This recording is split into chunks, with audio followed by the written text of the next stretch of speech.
Today, let's read from the book Incense and Incense Rituals by Thomaskinkele. I hope I pronounced that right. Namaste everyone. Welcome to Incense Show with DJ.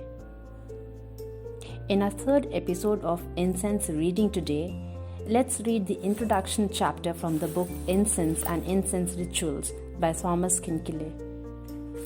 And as usual, you might want to treat this as a podcast. So let it run in the background while you do your own work, or just grab a cup of beverage or probably a glass of beverage and relax while I give you company. So let's start the reading now. It says, Introduction to Incense Burning. A great revival is happening.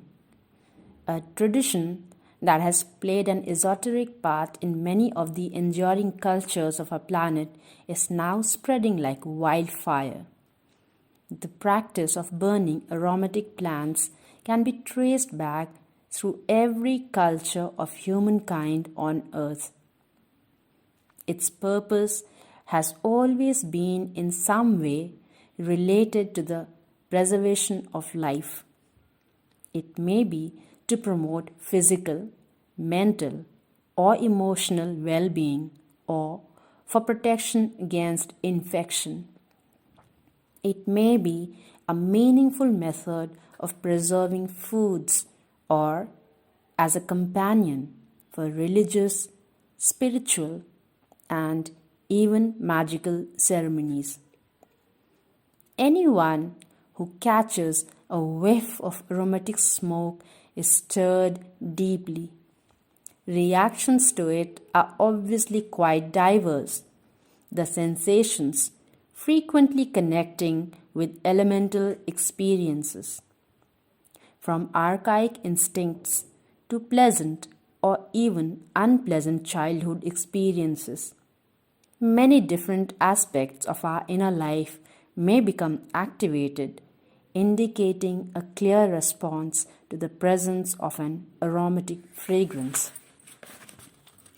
For someone whose childhood has been spent around a smokehouse, the fragrance of beech and juniper smoke could be intensely interwoven with personal inner images. Regardless of whether the associations it provides are pleasant or unpleasant, a statement about the emotional quality of this childhood has been evoked. It may be expressed in a number of different ways, but the message will always be completely authentic. The smoke of aromatic plants appears to have some sort of key effect on us. Something is locked in the basement and longs to be set free. The impression that a fragrance brings seems to manifest within us something that demands a place of its own. Really, it's amazing that so many of us are suddenly into burning incense, as though a quality somehow lost on the path through the recent past is seeking to be remembered, to be recovered, and included once again in our lives. Wherever the warm or spicy, sweet, aromatic, or tangy woody fragrances of incense unfold, time seems to stand still. We stop our mechanical, mundane activities and for a short moment dwell in the timeless presence of sensory perception. This impression is often so intense as to be surprising. Continuing on our way, we sometimes sense that a small transformation has occurred, an experience to make us more aware of ourselves. Experimenting with incense burning will open up a whole world of interesting and helpful impressions. You can do it on your own, using this book to inspire you, or You can plunge more deeply into the phenomena with a guide who offers work in this medium to the public. And then we begin with another page where it says, where did incense burning originate? Plant derived aromas are used in a great variety of ways, giving rise to many customs. A day without fragrance, so the saying went in ancient Egypt, was a day lost. Olibanum was burned in the morning, myrrh at noon, and a carefully prepared incense called Kefi in the evening. Kefi was said to be the incense for relaxation, and the mild evenings of an ancient Egyptian city were filled with sweet, aromatic, and sensual billowings from thousands of homes, combining into a symphony of fragrances with great variety of nuance. Kefi, as reported by the Roman historian Plutarch, was burned at night, and this was in 100 AD. Gently, it would rock people to sleep, evoke dreams, and drive away the worries of the day. It conveyed peace and tranquility to those inhaling it. A wonderful idea. Even today, you can share in these sensations if you can manage to catch the scent of a good Kefi cocktail, which, according to fragments of the traditional recipe, consisted of more than 12 aromatic ingredients. The sweet, spicy, aromatic clouds of this fragrant smoke do great justice to the expression, nectar of the gods. Sensitivity to detail plays such a special role in both the spiritual and secular life of the Japanese that it's natural to expect them to have developed an incense burning culture of sophisticated aesthetics. Respect for life and the joy of being find their expression in a tradition where the most of precious aromatic plants such as eaglewood and sandalwood are burnt in tiny portions with precision made utensils. Sensory delight stimulating the imagination leads to the high art of Kodo. In Kodo, there is a fragrance ceremony in which selected individuals seek to intensify both their awareness and inspiration. Incense burning traditions amongst the Native Americans see a cosmic presence in power plants like white and gray sage, juniper, and cedar, helping restore people's contact with nature as a whole and with the Great Spirit. So impressive is this panorama that the rediscovery of such a fascinating medium and its reintroduction to our civilized Western culture becomes imperative.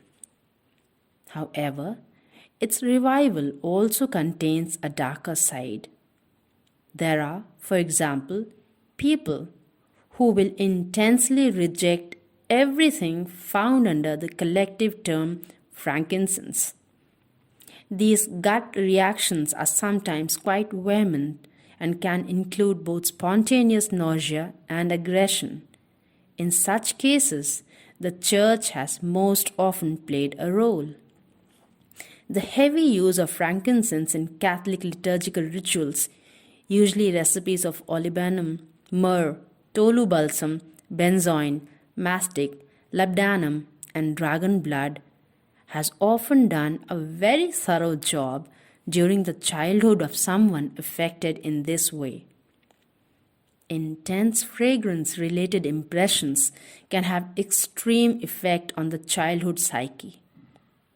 The threat of a God who punishes sin, compulsion, and the violation of his laws has subliminally linked the fragrance of the burning incense with emotional fear and constriction. This may trigger intensely defensive gut reactions later in life. The same applies to many emotionally reactive patterns that a fragrance may evoke. What these reactions reveal is the conditioning imprinted via such early experiences. The fragrance comes to represent the threat or stress. It reflects content that corresponds to unpleasant, pain-related experiences. The good news is that we can dissolve these patterns.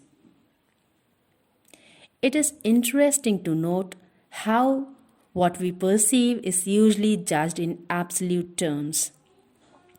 A person will say, "This does not smell good," believing that he or she has made an objective statement. This becomes more obvious when the enthusiastic response of the next person to the same fragrance shows up the first opinion for what it really is, purely subjective. Incidentally, this endless polarizing of good versus bad is also the territory out of which the exoteric religions have developed, dictating guidelines as to what should be called good or evil. In this context, pleasant scents correspond to the divine, while a foul smell is considered to be the work of the devil. How purely subjective such absolute statements are becomes self-evident when, as in the case of frankincense, the judgment is turned into its opposite by the next person. Quite probably, we all carry a primeval motivating experience in our instinctive center. In terms of human development, this experience extends back to the Stone Age. The German author Christian Rasch describes it very interestingly as a personal ritual experience in Roscherstoff, Der Atem des Drachen. Our ancestors sought out caves for their rites where, gathered around a fire and invoking their deities, they told mythological stories. Twigs of aromatic plants burning in the flames gave off fragrances that carried these people into transcendental spaces. These experiences of oneness led them to deep connection with existence. It is probable that this is the origin of genuine feelings of sacredness. States that extend beyond physical existence in time and space leave deep impressions on the human psyche. Such experiences meld with fragrance, thus creating traditions which mythologically assigned particular deities to certain plants. Even today, fire and smoke are still deeply rooted in the primeval human instinct. And at this point, we gain access to a great truth. And that's all for today. I hope you enjoyed the reading. Do let me know in the comment section below whatever you would want me to read next. And probably we'll be doing a reading after a few more episodes of something else in between. This time when I went home, I got quite a few incense accessories and incense materials again. So I'm planning on doing the next 2 episodes on those. So meanwhile, you can just let me know if you want me to read anything else or from a particular book or a particular source. And if you are a writer of something and you would want me to read here, I'd be willing to do that. I'd be very happy to do that for you. And so I'll be providing the link of this book in the description box below. So just in case you're interested in buying, you might just go ahead and do that. For now, I hope you enjoyed my company like I enjoyed yours.